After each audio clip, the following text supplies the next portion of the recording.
بسم اللہ الرحمن الرحیم۔ السلام علیکم اسٹوڈنٹس، ہم لوگ پڑھ رہے تھے اپنے پچھلے لیکچر میں ہم لوگوں نے پڑھا تھا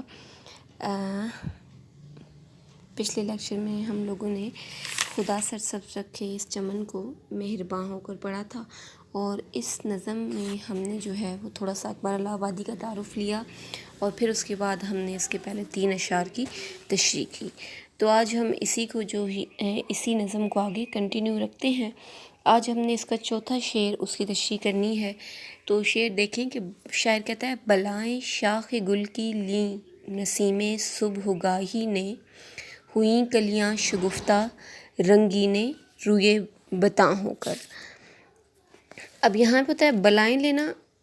قربان جانا، صدقے واری جانا، جس طرح ہمارے بڑے کہتے ہیں کہ میں تمہارا جو ہے وہ صدقہ لوں، میں تمہاری بلائیں اتاروں، تو اس طرح بلائیں لینا یعنی قربان ہونا، چومنا، محبت کا اظہار کرنا۔ نسیم صبح اگائی ہوتی ہے کہ صبح کے وقت جو چلنے والی ٹھنڈی ہوا ہوتی ہے اس کو بولتے ہیں۔ شگفتہ کا مطلب ہوتا ہے کھلا ہوا ہونا، اور روئے رنگین ہوتا ہے کہ خوبصورت چہرہ، جس طرح حسین چہرے ہوتے ہیں، اور بتاں کا مطلب یہاں پر جو ہے وہ محبوب ہے کہ خوبصورت چہرے، روئے رنگین ہے۔ بتاں کا مطلب جو ہوتا ہے وہ خوبصورت چہرے والا جو آپ کا محبوب ہے اس کو کہتے ہیں۔ تو یہاں پہ شاعر کہتا ہے کہ جب چمن میں، جب باغ میں بہار آتی ہے تو پھر باغ میں بہار کے آنے کی وجہ سے ہر طرف رونق اور خوبصورتی جو ہے وہ ہمیں دکھائی دیتی ہے، اور یہ خوبصورتی جو ہے یہ کیوں ہوتی ہے؟ کیونکہ باغ میں ہر طرف سبزہ اور رنگینیاں جو ہیں وہ ہمیں دیکھنے کو ملتی ہیں۔ تو ہم کہہ سکتے ہیں کہ زندگی جو ہے وہ باغ کے اندر دوبارہ سے واپس لوٹ آئی ہے۔ ایک شاعر کہتا ہے کہ دعا بہار کی مانگی تو اتنے پھول کھلے، کہیں جگہ نہ ملی میرے آشیانے کو، کہ جب میں نے بہار کی دعا مانگی تو پھر اللہ تعالیٰ نے مجھے جو ہے وہ اتنے پھول دے دیے کہ مجھے رہنے کے لیے بھی کہیں پر جگہ نہ مل سکی۔ یعنی شاعر نے چمن کی حسین اور خوبصورت منظر جو ہیں وہ آپ کے سامنے رکھے ہیں کہ کس طرح جو ہے وہ چمن خوبصورت ہو جاتا ہے بہار کی آمد کے بعد، اور صبح کی جو ٹھنڈی ہوائیں ہیں وہ کس طرح خوشگوار ہوتی ہیں، اور ان میں جو خوشبو ہے وہ پھولوں کی کس طرح ان کے اندر سما جاتی ہے۔ اور یعنی کہ جو باغ کی کلیاں ہیں ان کو دیکھیں تو یوں لگتا ہے کہ جس طرح خوبصورتی بھی ان پر قربان ہو رہی ہو، اور خوبصورتی بھی جو ہے وہ باغ کی کلیوں کو دیکھ کر اپنا آپ ان پر نچھاور کرنے لگی ہے۔ اور اس شعر میں جو ہے وہ شاعر کہتا ہے کہ نسیم صبح اگائی کو اس نے ایک مجسم روپ دیا ہے، اس نے ایک حقیقت بنا کر ہمارے سامنے پیش کیا ہے کہ صبح کی ہوا نے جو ہے وہ پھول کی ٹہنی کو اس طرح گود میں لے کر بلائیں لینا شروع کر دی ہیں کہ جس طرح ماں اپنے بچے کو گود میں لے کر پیار کرتی ہے اور چومتی ہے، اور ماں کے پیار سے بچہ کا جو چہرہ ہے وہ کیا ہوتا ہے؟ وہ مسکرا اٹھتا ہے، کھل اٹھتا ہے۔ اسی طرح جب صبح کی ہوا میں پھول کی ٹہنیاں جو ہیں جب بلائیں لیتی ہیں تو کلیاں بھی کیا ہے کہ وہ خوشی سے مسکرانے لگتی ہیں، اور پھول جو ہیں وہ بن جاتی ہیں، اور یہ پھول اس قدر خوبصورت ہیں کہ ان کی سرخی اور تازگی جو ہے وہ محبوب کے چہرے کی سرخی سے مشابہت رکھتی ہے۔ گویا شاعر نے یہاں پر پھول کی سرخی اور شگفتگی کو کس چیز کے ساتھ تشبیہ دی ہے؟ یعنی کہ وہ محبوب کے خوبصورت چہرے کے ساتھ پھول کی جو تازگی اور شگفتگی ہے اس کو تشبیہ دے رہا ہے۔ اگلا شعر دیکھیں: کیا پھولوں نے شبنم سے وضو صحن گلستاں میں، کیا پھولوں نے شبنم سے وضو صحن گلستاں میں، صدائے نغمہ بلبل اٹھی بانگ اذاں ہو کر۔ اب یہاں پہ شاعر کہتا ہے کہ صحن گلستان، تو ہم نے پہلے بھی میں نے آپ کو بتایا تھا کہ باغ کا جو صحن ہوتا ہے اس کو صحن گلستان کہتے ہیں۔ نغمہ بلبل ڈیفینیٹلی بلبل کا گیت، اور بانگ اذاں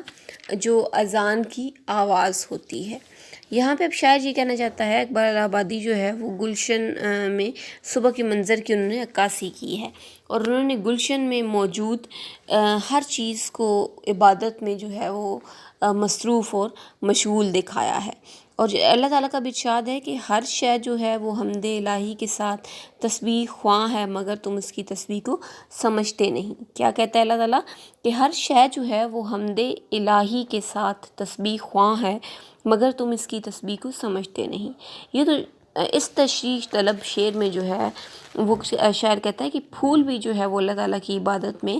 مصروف و منہمک دکھائی دیتے ہیں۔ شبنم کی جو بوندیں ہیں وہ گلوں کا منہ جو ہے وہ دھلاتی ہیں اور انہیں وضو کراتی ہیں، یعنی شبنم جو ہے اس سے پھولوں نے وضو کیا ہے۔ اور پھر باغ کا جو صحن ہے وہاں پر شبنم کے قطرے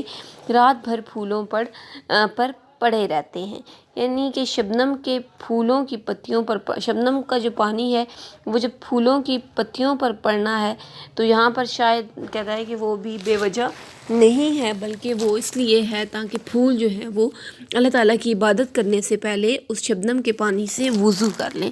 شاعر نے یہ یہاں پر آپ کہہ سکتے ہیں کہ علامتی انداز اختیار کیا ہے، چونکہ ہر عبادت ہم کس طرح کرتے ہیں کہ پہلے جو ہے عبادت سے پہلے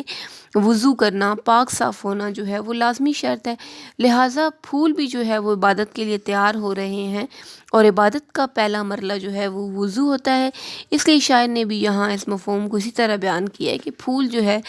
وہ وضو کر رہے ہیں شبنم کے قطروں سے اللہ تعالیٰ کی عبادت کرنے کے لیے۔ چنانچہ فطرت جو ہے وہ اس خوبصورت ماحول میں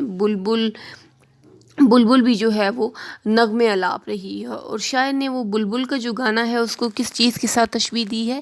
صبح کی اذان کے ساتھ تشبیہ دی ہے، کہ جس طرح صبح کا خوبصورت آغاز جو ہے وہ اللہ تعالیٰ کے کلام کے ساتھ ہوتا ہے، اللہ تعالیٰ کی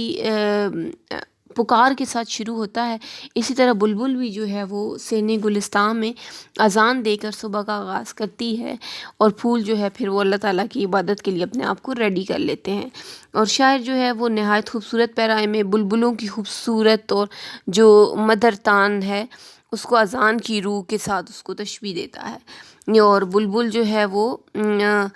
اللہ تعالیٰ کی عبادت وہ اپنے طور پر اللہ تعالیٰ کی عبادت کرتی ہے، اور پھول جو ہے وہ اپنے طور پر اللہ تعالیٰ کی عبادت کرتے ہیں، اور ہر چیز جو ہے وہ، اور اللہ تعالیٰ بھی کہتا ہے نا کہ میں نے انسان اور جن سب کو جو ہے وہ اپنی عبادت کے لیے پیدا کیا ہے۔ تو یہاں پر جو ہے وہ چاہے وہ انسان ہے، چاہے وہ چرند ہیں، پرند ہیں، انسان، حیوان، جو بھی چیزیں ہیں، ہر چیز اپنے طور پر اللہ تعالیٰ کی حمد و ثنا اور تسبیح جو ہے وہ بیان کرتی ہے۔ اور ایک شاعر کہتا ہے کہ نوبت ہے صدائے قمریاں کی، نوبت ہے صدائے قمریاں کی، تیاری ہے باغ میں اذاں کی، سحر کو باغ میں پڑتی ہے اس لیے شبنم کہ پتا پتا کرے یاد باوضو تیری، کہ پتا پتا کرے یاد باوضو تیری۔